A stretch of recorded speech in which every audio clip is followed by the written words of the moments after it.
Nagaani fararri waaqayyoon dhuma keessaniif hawaayyetu akkam jirtu jaallatamuuf kabajamu bolota koo afuraa hordoftoota YouTube chaanaalii kooti hunduma keessaniif nagaa waaqayyo isiniif hawaayyetu nagaa keessaniin nagaa kooti galanni waaqayyoof haa ta'u gaati isaatti gargaaramni nagaa guutuu qabna inni nu gargaareen waaqayyo maqaan isaa baraan gabaraatti haa kabajamu har'a kara keessan kana dhufee Why walda online search walda hikamsa waan tokko sinitti mu barbaade tani egaasi namoonni karaa online tajaajilamtan walda hikamsa ni beektu jedheen yaada namoonni hin beeknes waldaan hikamsa karaa online tiin dhaloota walitti qabdee sagalee waaqayyoo kan barsiistuu fi akkasuma waldaan kun yeroo ammaatitti lafarra dhaabbattee wangeelaaf miilla taate dhaloota baay'ee karaa mana waaqayyootti kan fidaa jirtudha.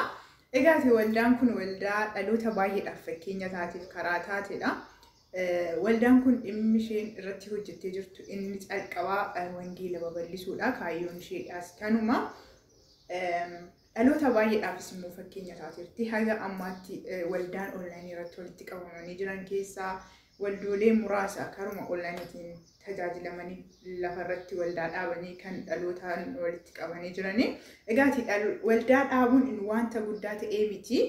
Waldaan akka itti dhaabbatuu fi karoora mataasaa qaba. Waldaan hiikamsaa kan dhaabbatame magaalaa keessatti osoo hin taane naannoo baadiyyaa keessatti akkasuma lafa wangeelli hin geenye warri wangeela fudhatan illee muraasa ta'anii iddoo itti tajaajilaman kan hin qabnedha.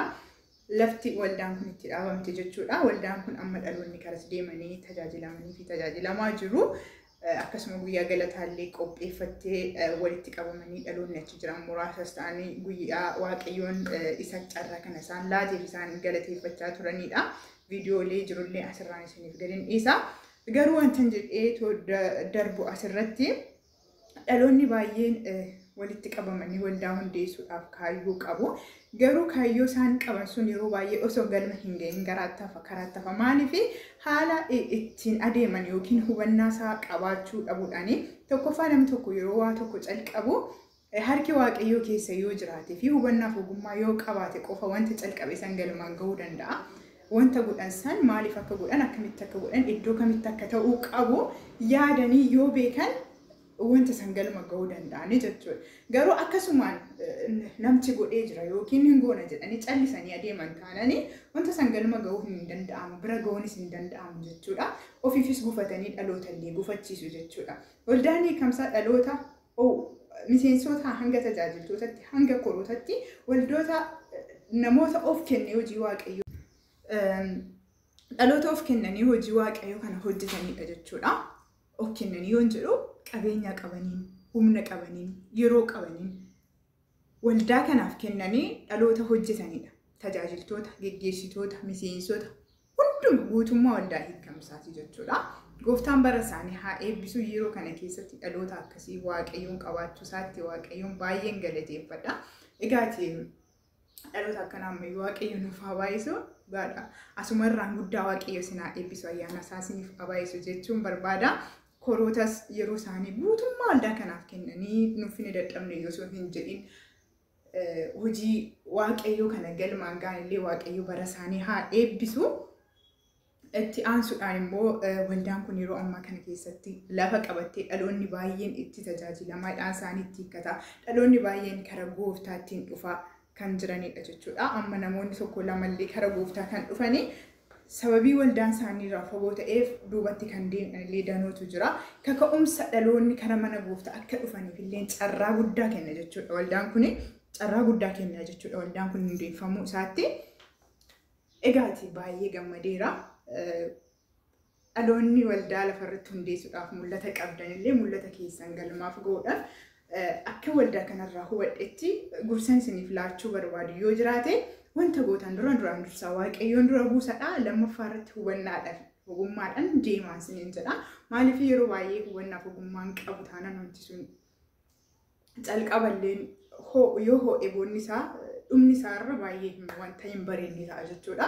Qarshii keessan bakka itti baastan wanta itti baastan wanta gootaniif adda baafadhaadha. Geggeessitoota karaa onlineetiin hojjetan keessumaayyuu jechuudha. Baay'een isaanii immoo waldaa ijaaranii jedhanii qarshiin isaaniitiin kan karaatti jalaa nyaatamee faana fi baay'eetu jira waan ta'eef jechuudha. nama komachuun dura akkaataatti kennin waan goonu baruudhaan fakkeenyaaf waldaan kan ijaaramu magaalaa keessa yoo ta'e yeroo ammaa kana keessatti magaalaa keessaa si baatu as bakka hundumaa waldaatu dhaabbatee jira. Kanaaf bu'aan isaa maalidha? Nuti maal bu'aa buusni waldaa banuuf qofni maqaa ta'uu hin qabu. Waldaan sun iddoo kamitti dhaabbatee jira?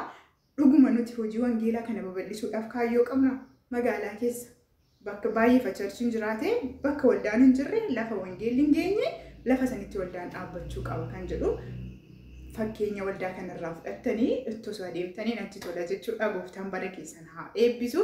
Itti fufee yeroo guyyaa galataa faarfattoonni achirratti faarfachaa turan viidiyoo kana duuba isiniif gadeen dhiisaa. Eebbifamaa guddaanis waaqayyo sinaa eebbisu guutummaa waldaa hiikamsaa eebbifamaa isiniin jechuun barbaada. Nagaan naa ta'a.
وكان من كائن شكيت قديما بنيا إن تبردنا كابوسا تجلس راجي تجلس كذا ما نسيت وكذا إمبارح وكأنه كذا لو كبدين وكأنه نمام بيجنا كبدين مركز يروم يجعل تدروا يروم وكأنه كذا ما نسيت تقولنا إمبارح ما تجمع ما تكادي تقولين كل كابودين أقول وكأنه كل كابود جل كذا تدرا إسحاق كذا ما ينام تكسي جوتيت أكتر cuma إيشين كلام ما نتيجي تجول كلام ريزا أنا فيت إيه كمان لو ساكر أجي ناقر سيد ته إيشين مو وانت إيشين مو تاجو تانتي ما ريزا إيشان كذا روان كرايت من الروان مجرد آمين هالويا سوتشين كراچو के खाना मेरे नमक तुम बता अगान तीन तुम बता मुआर अन्याक तुम बता तुम बता करार रही हो देंते गवा कैसे हो देंते ताकसी कैसे हो देंते शोचन कराचो आकायो सरजराचो सुरावा आकायो सरजराचो नवा आकायो सरजराचो लिबतावा आकायो